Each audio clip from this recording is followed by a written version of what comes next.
Growing in Grace, where we are here to grow in grace and knowledge of God and help us as we develop our families and nurture our homes and our marriages and our life with God. Today, we have a special guest, Delores Mann, and our topic today is Should I Have Stayed? Should I have stayed? I will start by saying that this is one of the mothers of our church, and her marriage has progressed to a beautiful marriage today. The scriptures teaches about if a married couple are having issues, the scripture says in Corinthians 7 and about 10 says they can depart but remain unmarried. And if they depart, then there is an option, and that is to be reconciled. And as we understand with the Manns, they're together today, but they had a rocky situation. Yeah. And so we'll get into this conversation, but I know that there are some marriages today that are in a bad place or in a rocky place. There is hope. There is a way for things to get better, and God is able to do things that you may not be able to do on your own. So at this time, we get into our conversation with, her name is Delores Mann, but I call her Mother Mann. That's fine. And so tell us a little bit about the question of should I have stayed? Or why is there even a question for your marriage as to whether or not you should have stayed in it or not? Well, the question why should I have stayed is because of the issues we had that a lot of people nowadays, they won't even stay, they won't tolerate that for a few minutes. Okay. So, it's... Before we go to the worst, let's start at the best. Well, yeah, well, the best was... How? Tell us a little bit of history about your man. How do y'all get together? How you begin to know each other? Well, we were high school sweethearts. I met my husband when I was 13. As the young folks say, he was my first boyfriend. Okay. And, he was a junior in high school, and I was a sub-freshman. Mm-hmm. So, I wasn't allowed to have a boyfriend, but you know how you do. You secretly have one. And we talked for all the way through high school. He graduated, went into the Air Force. And, as we still communicated while he was in the Air Force, he'd come home for visits, and then that's when my dad would allow me to see him when he came home. But he didn't want me to date because I was the only girl. I see. So he wanted to keep me a baby because I was a daddy's girl as well. So that was hard for him. But he let him come and visit, and then we married once I graduated from high school. I see. So we married. I was 17. He was 21. Okay. I was also pregnant. And that wasn't the reason we married. We felt like we were in love. We wanted to marry, and he was, doing all the little things as a, Bishop Luke said, fiancé. Yeah. As a fiancé would do. He was sending me money, and I was buying little things, sheets and different things for our place, when we got married.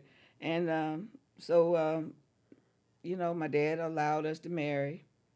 And like I said, I was 17. He was 21.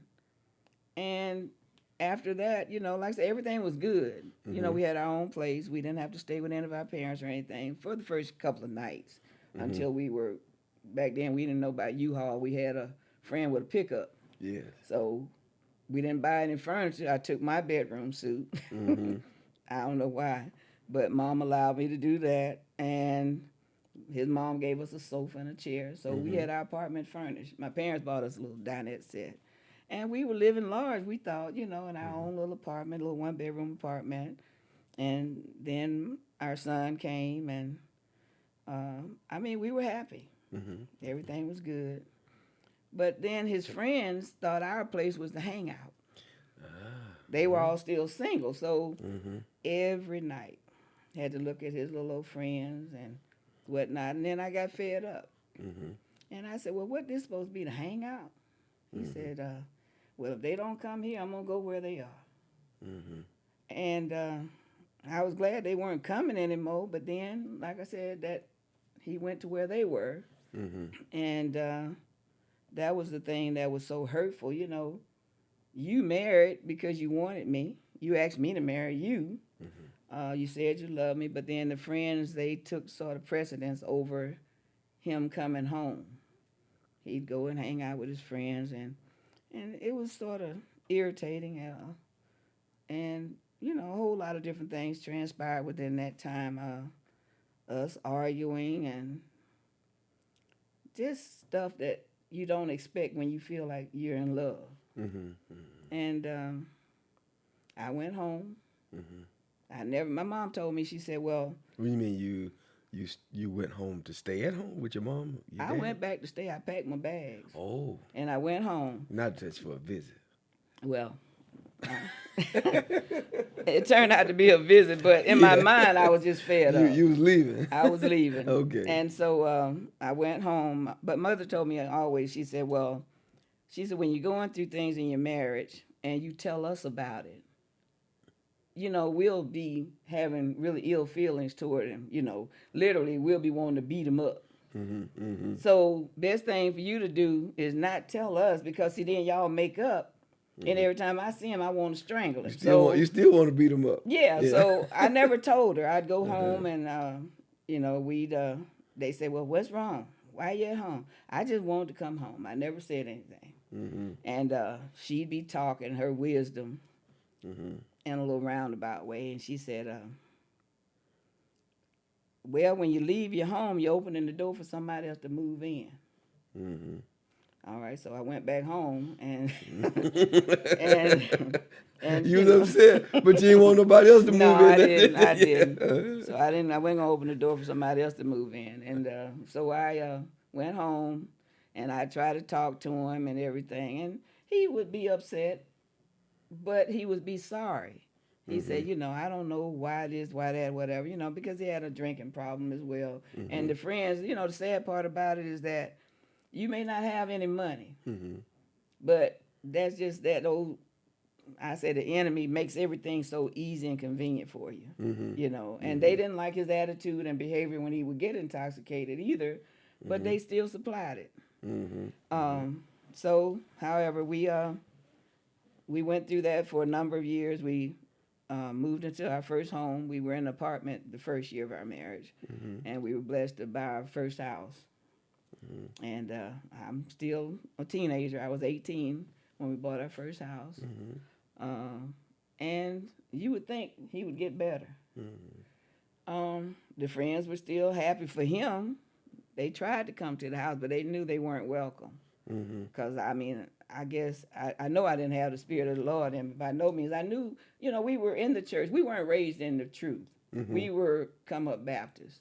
So Mom, she went to the true church, I think when I was about 13. I was still 13 at the time. But you know how that is. I went because of her, not because I wanted to be saved. Just as a child going where your parents go. But however, I didn't have what I needed in me, so, you know, not that because I'm a little bigger than him, I felt like I was tougher, because he's a man, no matter what. But, you know, I wasn't going to back down. You know, we argue. I mean, I was going to stand my ground. But it just wasn't pleasant. It wasn't. And I left again. From your new house. Yeah, I moved. I took my bedroom suit with me that time. And Mom asked me again. I didn't intend to go back that time. Then I got ready. How many years had you been in the marriage at that point? Oh, wow. Just two. About two? 2 years. Still just one child? One child and pregnant probably with the other one, but I didn't know it maybe at that point. I see. But I went home again, and it was just crazy. Then it dawned on me. She said, well, don't leave your house because somebody else might move in. I said, well, he the one always gone. Let me put him out. So I went home, put all this junk in a garbage bag, and put it on the front porch. And, you know, as always, he was sorry. You know, just dumb stuff. And I got so mad one time. I piled. He loved his clothes. He likes to dress now. That was the thing I liked about him. Mm-hmm. Now, see, I'm a casual person, and But, whatever. but you like it on him. I mean, yeah, I have a different version of what people call dressed up, but I like the way he dressed. He never even wore sneakers. Mm-hmm. He was always at GQ. He had his little sharp clothes on. That was what I liked about him. He was quiet. He always had a job. Mm-hmm. So those are the things that I liked about him. And we talked, and we had things in common. So, but like I said, those friends, Mm-hmm. that was our downfall of our, caused all our problems, But when I got home and I put his junk in the bag, I got so mad at him. I throwed everything in a pile in the living room floor. My babies were in the back sleep, and I was crying and mad and kept striking matches and throwing them on the pile of clothes. Oh, you was gonna burn them up? I was gonna burn them up, not thinking I'm gonna burn the house down. You was gonna burn? Okay. Wait. I literally had made up. So you made a pile. I put all his clothes on a In the pile living room? in the middle of the living room floor. Did you put an accelerant on it? No, I didn't think about that part. I just Praise figured God. I just figured they were just light on fire. Okay. But every time I struck a match and threw it on, it'd go out. God knew that I was just being stupid, and He blessed me. Yeah. And yeah. and I'm thankful He didn't let the matches get it, take hold and burn the house down. And my baby's in the back, and all the doors to the house in the front, which was dumb. Had the front door and the back door right there together. The back door's supposed to be in the back. You so smart. How old were you? I'm saying you so smart now, but how old were you then? I was 18. Yeah. 18 going, almost 19. Okay. Like I said, we married. I was 17. I turned 18 before my first baby was born. Mm-hmm. So we moved into the house that August, and after that, I turned 19. So I was 19. Right, yeah. And but like I said, just how you get so angry, you do dumb stuff. And sometimes you lose your reason. Man, you don't. Even though you may have reasonability, Yeah. you lose your good sense. You do. Yeah. It makes you just plumb crazy. Mhm. Because that was crazy. Yeah. And it dawned on me afterwards. Mm-hmm. So I think, well, you know what? Actually, I tried to burn them before I put them in the garbage bag. And by them not taking, catching on fire, I put them in the garbage bag and threw them on the front porch. And when he came home, he didn't have nowhere to go. So he's begging to get back in the house. And I said, well, go where you stay at all the time. Mm-hmm. I ain't got nowhere to go. Mom and them ain't going to let me come back home. Dad already told me he ain't going to let me come back. Mm-hmm. So I let him come back. And, we still had problems. And he'd still go and he'd drink. And I'm trying to be quiet. I'll go to church intermittently, not faithfully. Mm-hmm. And he'd go and he'd come home. He said, what's to eat? It'd be like 11:30, 12 o'clock at night. I said, you ain't eat where you came from. You ain't going to eat. I done took the food and throw it out those, Mm-hmm. Just stuff to be vindictive. And so you threw it out just so he wouldn't have that. Right. Okay. I did that. And so, just dealing with that for so long, it dawned on me, okay, I need to go to church. Mm-hmm. My way wasn't working, being vindictive, trying to get even. So I went to church, and Bishop Luke was preaching, man. He was, and he was talking to me. Mm-hmm. He said, stop fussing. He said, be loving. He said, clean the house, cook the food, fix yourself up. Stop quoting scriptures to him. And I said, he got me, don't he? So he came in that night, and I said, okay, you want something to eat? He looked at me because all the time he'd been asking, and I ain't have none, so I guess he thought I was getting ready to poison him because I'm offering him some food. He said, this is different. Yeah, okay, see, she must be about to kill me because another time I asked for something to eat, she always said, if I hadn't eaten where I came from, then I wasn't going to eat. So he didn't eat anything that time. He's scared. Yeah, he was afraid, And then even with I that, want to live. but you know what though? It's crazy because I didn't want to kill him, but you know how people tell you stuff, and they would say. One person told me one time said if they drink soda water when they done drank alcohol, it'll kill them. And I didn't know nothing about that for real, but he come and tell, we got any Alka-Seltzer? I drank some soda water. I wasn't going to fix it for him. I told him, but I didn't want my fingerprints on the cup just in case it worked, you know. But he never did drink it. And I always made sure the insurance was paid up too, though, just in case something happened to him, you know. Because, you know, I knew a lot of people that were young, married, didn't have insurance. Mother was a business person, and she taught me well, but, you know, even with that, you don't know what to expect when you marry.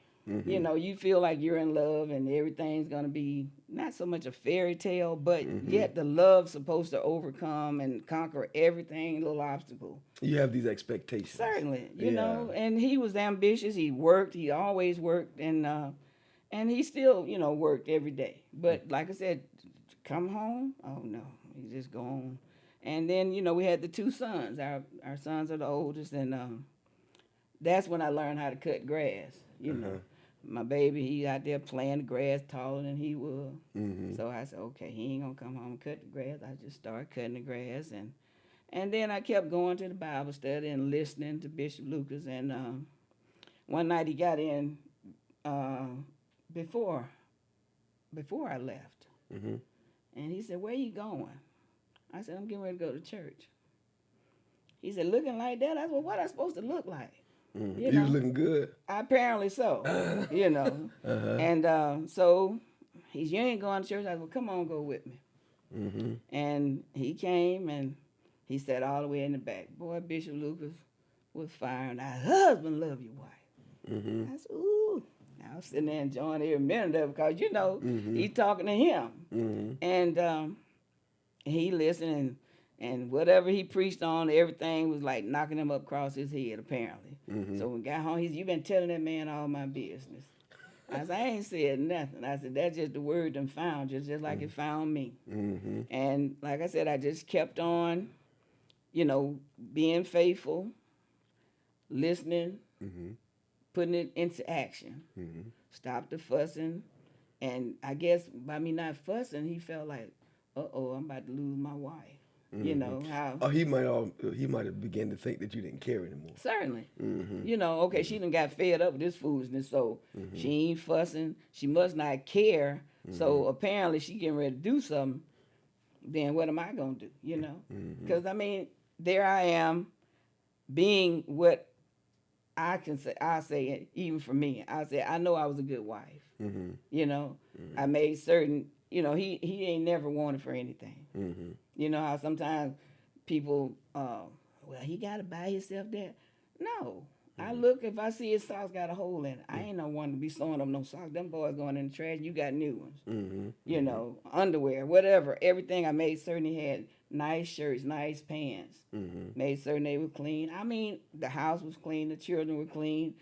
Kept myself up. And the yard work was done. Yard work was done. Now, you ain't going to get that out of a whole lot of I know my neighbor used to always say, "Man, I sure wish I could get my wife to come outside." I said, "Look here, don't be telling your wife nothing about what she ought to do, because, I mean, I'm not going to be telling my husband what he ought to do." You know what I'm saying? Don't nobody want you comparing them to someone else's spouse or something. So but that is kind of cool, though. Well, yeah, but and I learned to like it. I mean, because even at home, when I was at home, I was the only girl, so cutting the grass, I couldn't do that.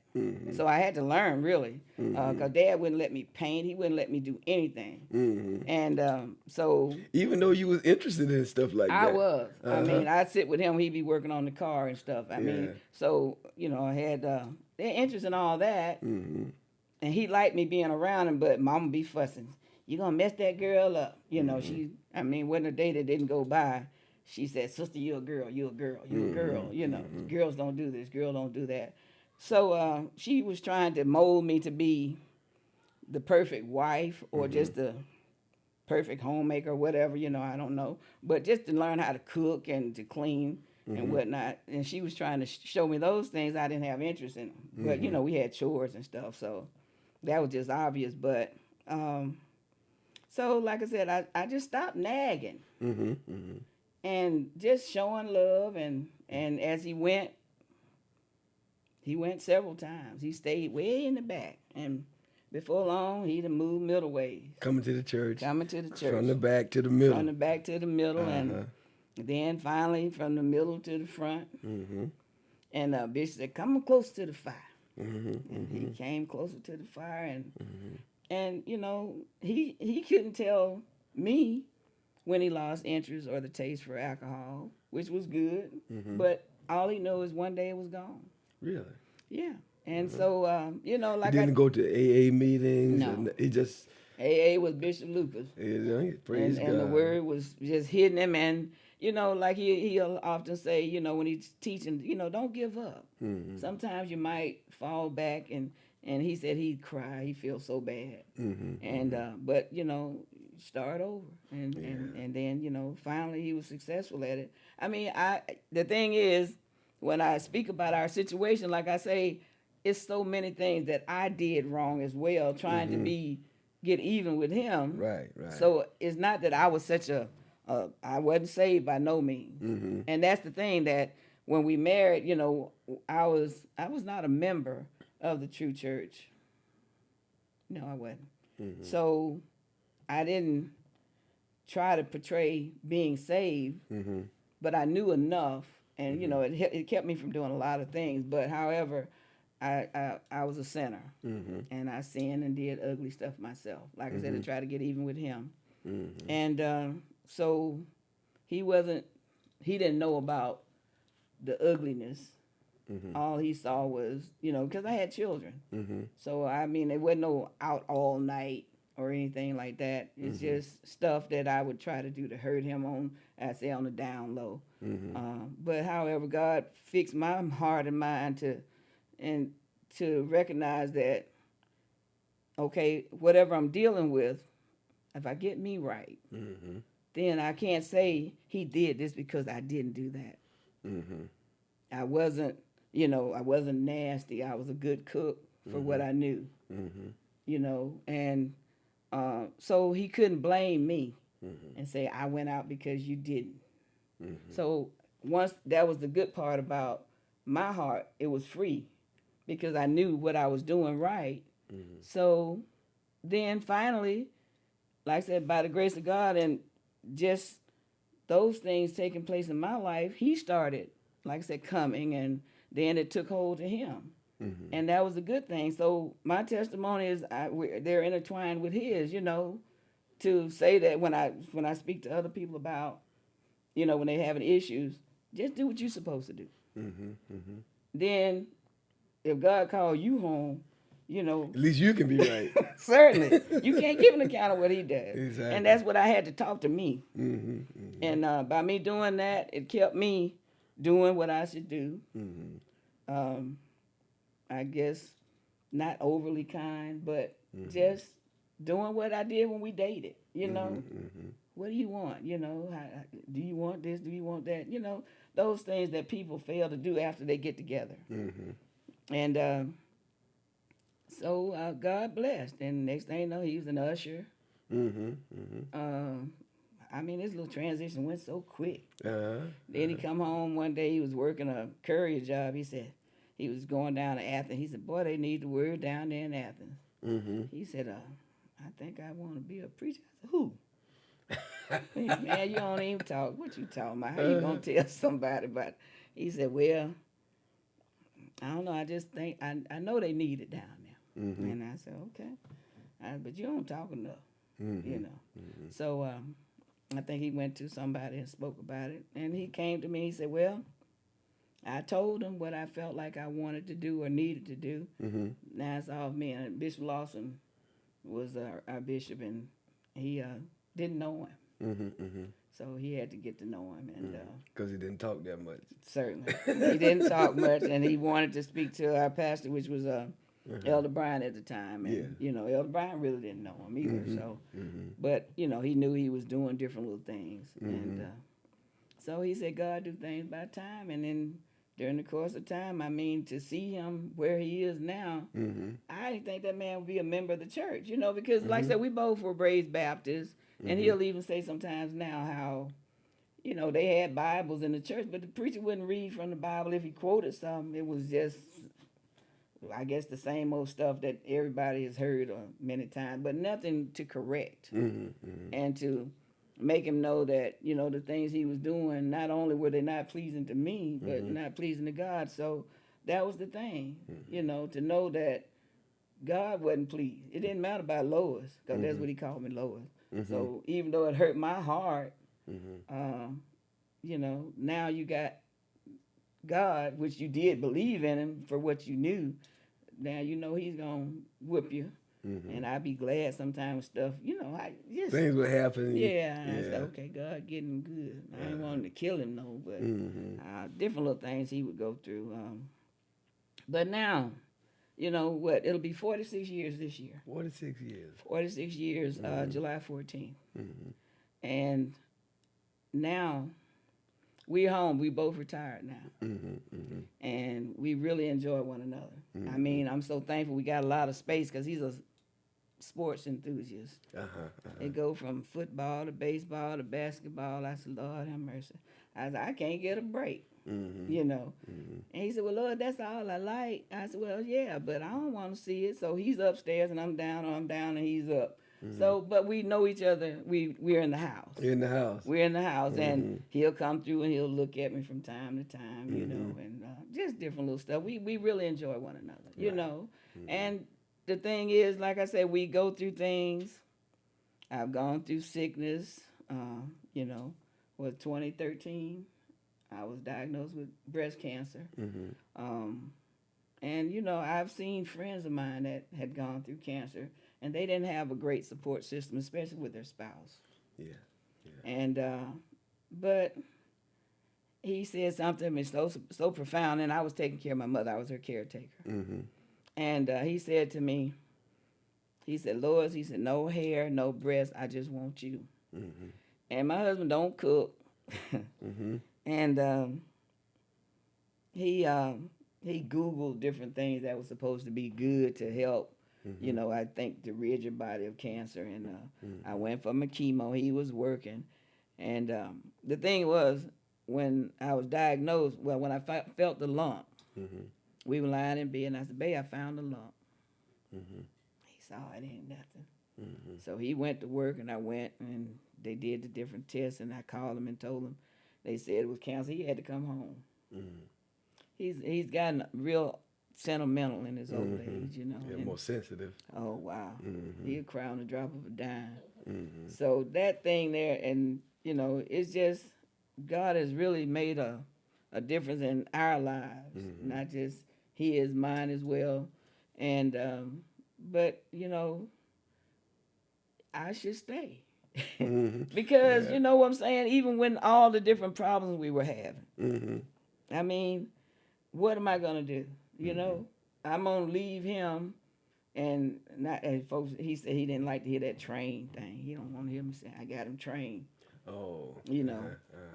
But I've gotten used to his ways. We had children. Well, actually, what happens in marriage is you kind of do train each other. Well, yeah, we because adjust. You learn each other. Yeah, we adjust each other's ways and what one likes and the other. So that was the good thing, And but like I said, I had children. I didn't want somebody else over my children. They wasn't gonna treat my children like the dad. And then, why would I trade him in to start over with somebody else, maybe starting the same foolishness? And you don't know what you're gonna get. Exactly. And I spoke to somebody about that one time. I said, I'm gonna trade him in, and that person that's just been sitting on the shelf waiting for me to have trouble. Mr. Perfect. Oh no. He done messed up somebody too, reason why he ain't with nobody. So, I mean, all those kind of things. Like you said, I got smart as I got older. Right. But the dumb things that I did beforehand, it's sort of hard for me to believe. Yeah, I had to try to reconcile I that. know, with who I know you to be today, with that girl that was dumping her clothes on the living room floor. Trying to start a bonfire in the living room. With the kids in the back. I was like, who is this lady? Oh, yeah, that was me. That ain't the same lady. Just the same dumb person, but I just grew some wisdom as time progressed, And Right. God bless my eyes to come on. I think about Bishop, we used to talk about them scales. And I had never really cleaned fish, but I cleaned a fish one time. And them scales pretty thick. Some of them scales on your eyes, you can't see. I had some on my eye because I couldn't see nothing. And now, it's a blessing. One of the things I do think about in marriage is the best person you need to see is yourself. Certainly, that's it. And when you don't see yourself, you be doing a lot of stuff.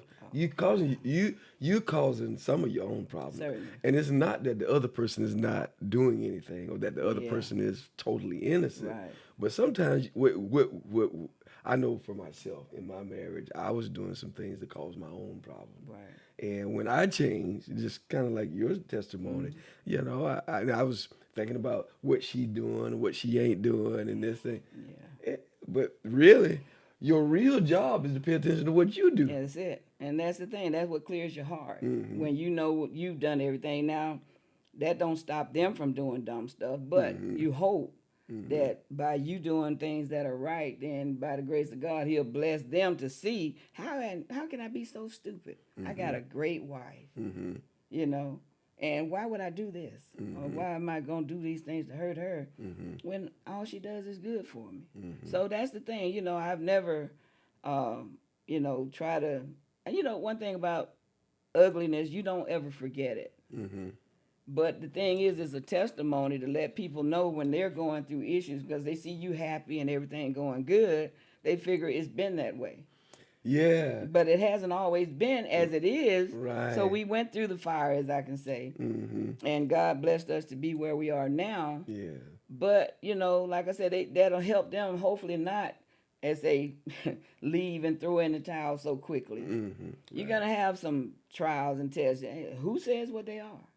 Did you see any indication of if it's going to be marital or financial or health or whatever? The worst part. Certainly. Which we said at the ceremony, for better, for worse. Exactly. Yeah. And that's the thing, health. you know. So we went through quite a few different things, you know, in our marriage. But however, just the fact that we endured them together.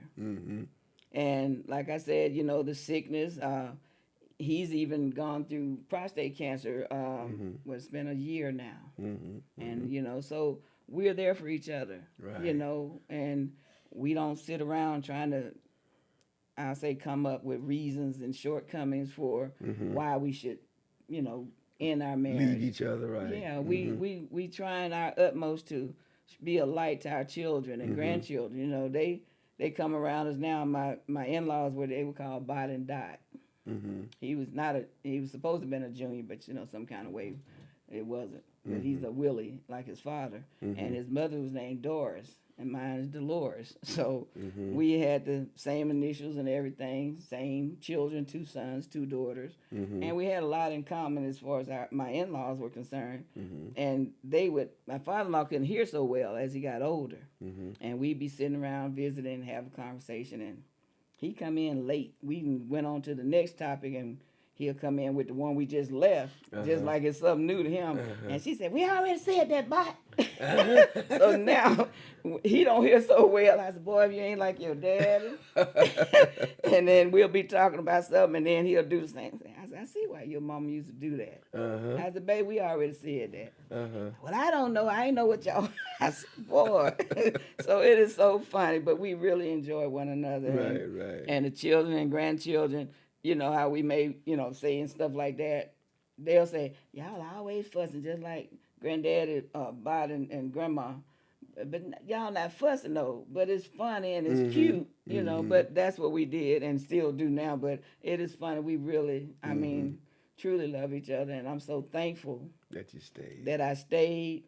I'm thankful even for the things that we went through, because it helped me to see me. Yes.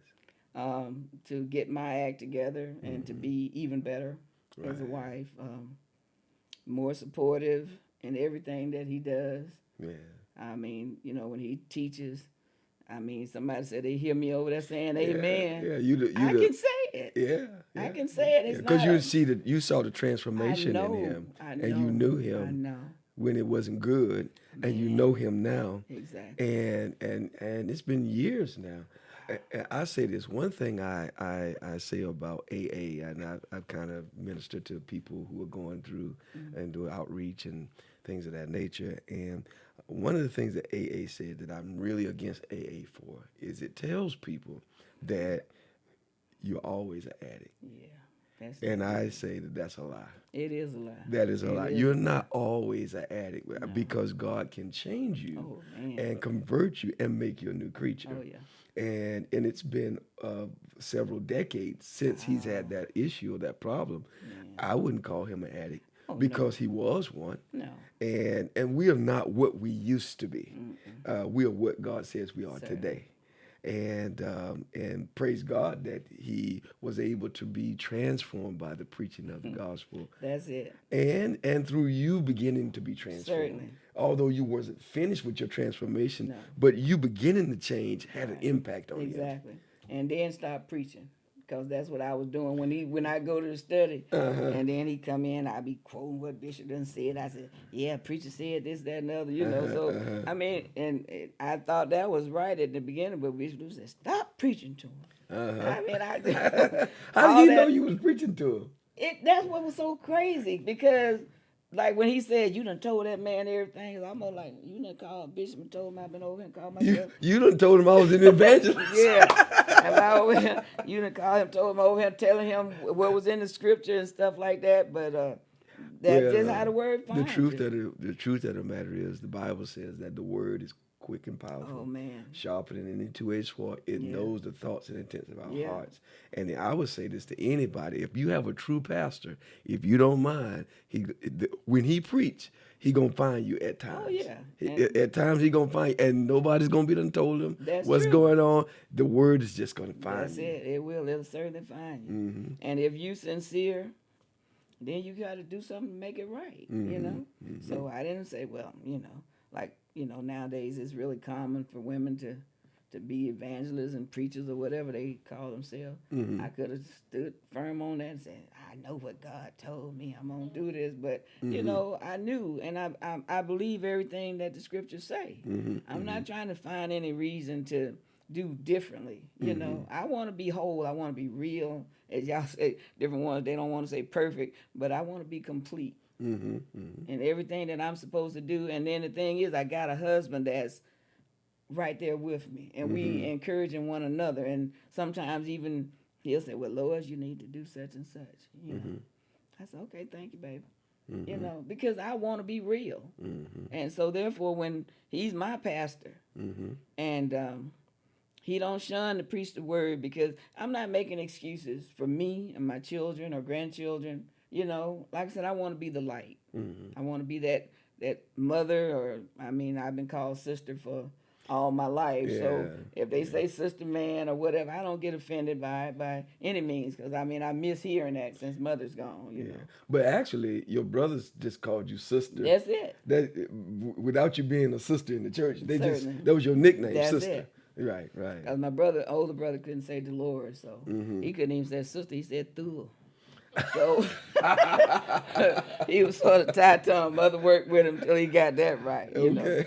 And so that just stuck with me then. But however, it's just something I long to hear it now since mother's gone. But every so often, my husband will grace me with it. And but like I said, we love each other, and I hate that we went through the things we did, but yet at the same time, those things made us what we are now. Sometimes I think about that, about the hard times, the rough times, and we wouldn't choose it. We wouldn't desire it. No. I just don't know if we'll be what we are if we didn't have those rough patches. We wouldn't. I'm just saying, even in our whole lives, sometimes we would say, "Oh man, I wish I never went through that." Yeah. Then Yeah. Well, you may not be who you are today if you hadn't. That's what I think. I think that. And even I even think about a good, strong marriage. I think oftentimes it's strong because it's been tested. Right. It's strong because it's had trials. Yeah. And the tribulations make things stronger.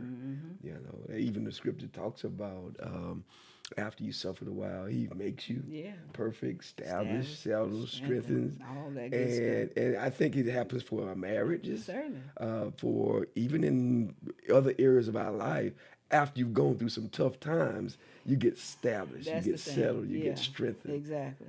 And that's the thing, we learn each other, and even now, it'll be 46 years, we're still changing, you know, different things, you know, I know I didn't like flowers in the beginning. He's always been a real romantic. And he brought flowers. Why you keep bringing them flowers? They ain't gonna do nothing but die.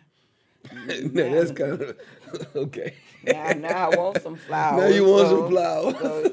But you know, so he knows how to adjust, and you know. Well, I'm glad you brought that up because sometimes people have, and I've said this in other times too, that say, well, you be married to the same person, you know, for the rest of your life.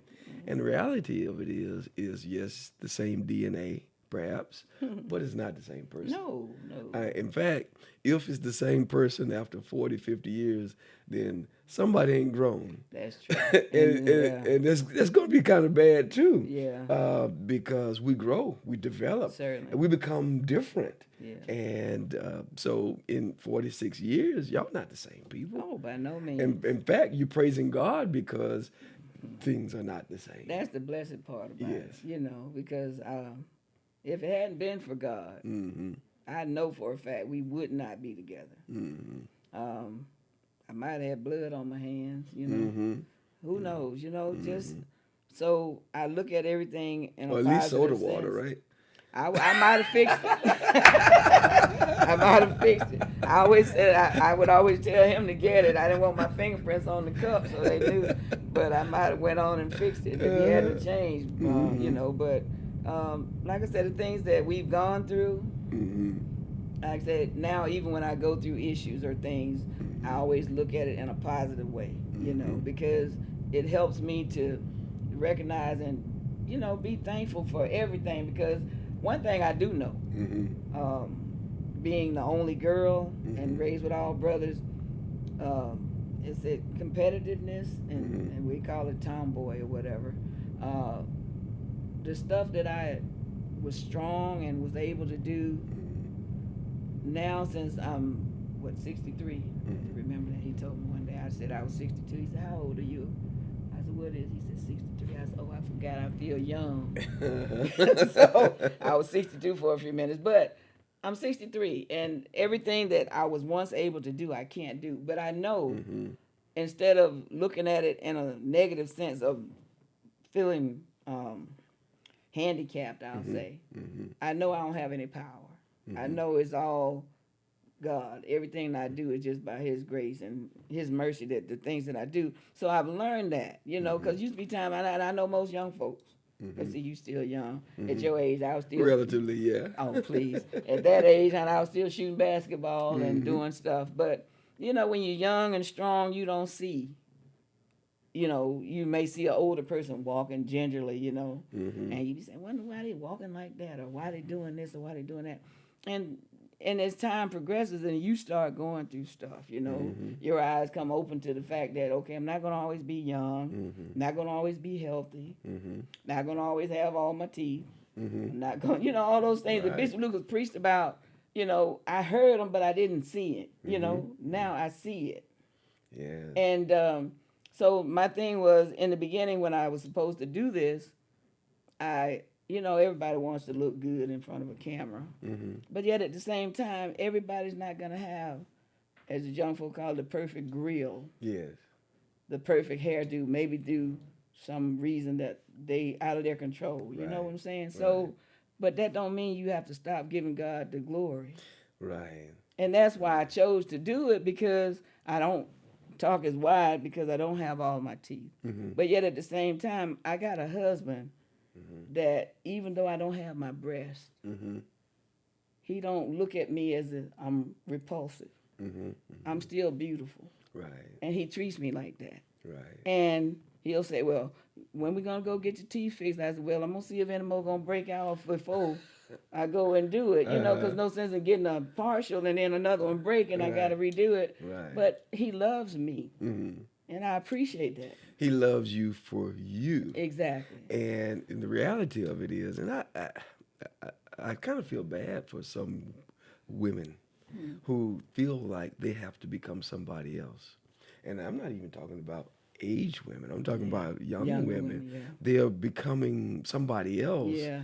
and they're not appreciating what God already made them to True. be. That's true. The other thing about it is that God puts a beauty on the inside of Yeah, you, you gotta feel and it. He says that He take pleasure in His people, Hmm. and He beautify the meek with salvation. Oh yeah. And I can see it. I can see it just as plain as day. How beautiful people are. Yeah. Uh, Maybe not altogether the outside, Certainly. but the inside is so beautiful Yeah. until it just radiates on the outside, and you can't even hardly see what's on the outside That's true. for seeing what's inside of them. Right. And Yeah. and I say that not to be patronizing, but really, Yeah. I see beautiful saints and women, and the skin glows, Yeah. and I don't know if it's lotion or hydration. Whatever. Yeah. But I the don't thing know is, what that is, yeah. but even some of our most aged mothers, Hmm. they have this radiation this radiant look Yeah. that says that they're beautiful. Right. You understand what I'm Yeah. saying? Exactly. So it's not just what an outside is or Yeah. outward appearance. Right. All that changes anyway. Certainly. Yeah. And so if you don't have something going on inside of you, Yeah. and even in a marriage relationship, you've got to have something other than Oh yeah. the good looks. And it's fine shape and all that stuff, Yeah, because that fades. It yeah. does. It's got to be some other Yeah. value Yeah. other than that. It does. Yes. It has to be. And like I said, that attitude and personality, all those things are really what makes an individual, I'll say, beautiful. Yes. And so that's the thing. I guess by me taking on the word and putting it in my life, and my husband, like I said, he always said, at least think you love her when you're married. And so he thought he loved me, and he learned how to love me, Yes. and he shows it. And that's the thing. Like I said, when I speak to people about the situation at hand, like I said, having gone through breast cancer, I thought I was gonna get me a free tummy tuck. And get everything Fix it, yeah. whatever. But Yeah. they were talking about something different. I said, oh no, that's too much pain. So I didn't opt to do all those things. But the main thing is, like I said, my husband, the words that he said, not just saying them, he showed it. Yeah. Because he's very squeamish, and he come home and he changed, clean those drainage tubes Yeah. and stuff. And I said, babe, you gonna eat? He said, well, it don't matter if I eat before or after. I ain't gonna eat that much, because he was real squeamish. But, that's what I'm saying. That stuff that I didn't think he'd ever be able to do, Yes. you know. And he could fix the best asparagus. He made sure I ate asparagus every day. He read up on it. Asparagus. And that's what I was about to say. Yeah. He started cooking, and he Yeah. started cooking the things that was good for you. That's it. Not just fried chicken Oh, no. or things that were maybe against your health. Right. He was trying to help Help you. save my life. Exactly. So that's the Exactly. thing. And anything he read up on it, and he always reading stuff. He even read the chemo stuff. They gave me that little information about the chemo. I didn't want to read it. I said, well, whatever they're going to do, I want to trust God to bless it to work. Because, the year I was diagnosed, I had 3 cousins. We were all in the same age group. And they all died within a year of my diagnosis and treatment and everything. So I'm thankful. I mean, like I said, that old evil spirit will say, don't get up and testify because your clothes not on you right because you don't have any breasts. Or, people going to see you don't have all your teeth. But it's not through negligence or anything. So I'm saying, I have to speak to that old evil spirit. No, God blessed me. He blessed me with a loving husband. Right. My children, my grandchildren, they were all there for me. Yes. And you can't ask for anything more. Right. My support system was so wonderful. Mom, she wasn't able, but she said, sister, you want me to fix something for you to eat? I said, no, Mama, I got it. I didn't want her, because like I said, I was her caretaker, and she wasn't able to do a lot of stuff. But the Lord would bless me to get up and to do stuff, because I didn't want her to see me down, because I was really in bad shape, during the treatment. But God blessed me, like I said, with a great support system. The different members in the church did all kinds of little acts of kindness. Elder Stacy, he wasn't an elder. I don't even think he was a minister at the time, or was he? I'm not even sure. But however, he would bring me flowers and green tea, and he'd call me. He said, "I got you something sitting on the porch," and it just made me cry. Right. Just little things of that nature, different ones with send little love tokens, and then afterwards, I have the lymphedema where fluid builds up in my arms, swell. Mm-hmm. So I have to find everything with spandex in the sleeves because when my arms swell, I will literally bust through my sleeves. I see. And everybody's been so kind. Mm-hmm. But like I say, everything is just by the grace of God. Can't thank him enough. I'm glad you stayed. I'm glad I stayed. And to see you and your husband today, and even as you talk about some of your physical things, but see, I've been knowing you for a long time. Oh yeah. And you're one of those that have blossomed into a beautiful lady, a beautiful mother. And what I mean by that is, I remember you and how your attitude wasn't like the one I see. I didn't have a filter.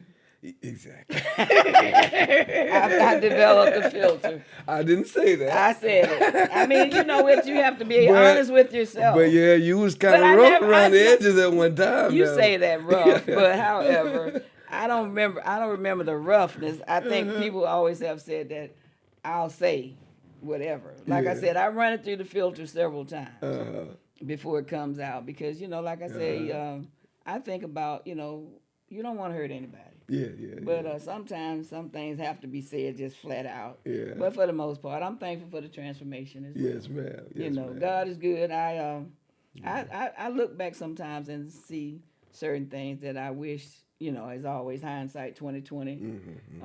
Maybe I shouldn't have done, but like I said, everything was done to get me to where I am now. Right. So that's that. And so we're praising God that you stayed, and we're praising God that He made a transformation Certainly. In your marriage, In our marriage, in your husband, and in you. Certainly. And some of it may have started with you, although you were not finished. Right. And I say this as we're closing, that sometimes a person has to start first. Oh yeah. Sometimes people say, "Well, when he do this, I'm gonna do this," and sometimes you got to go ahead and get yourself together and start yourself. Oh yeah. And then that can start the whole process. It will. Don't worry about who's first. In fact, you all probably ought to compete to be first toward that good thing, toward the transformation of good change. Right. And so praising God that you stayed. And there's somebody that may be listening to us now that may be in the question period of, should I go or should I stay?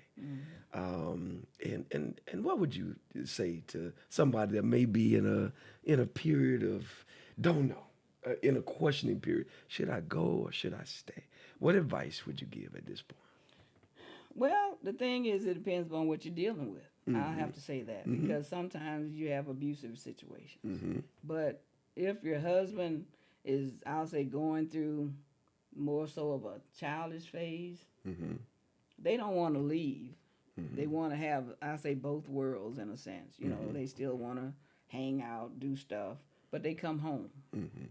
Stay. Do what you need to do for you to make him appreciate you more. And even with that, I know it'll work because, my father wasn't saved, but it worked, so it can work, whether he ever changes or not, you get you right. With God. That's it, with God.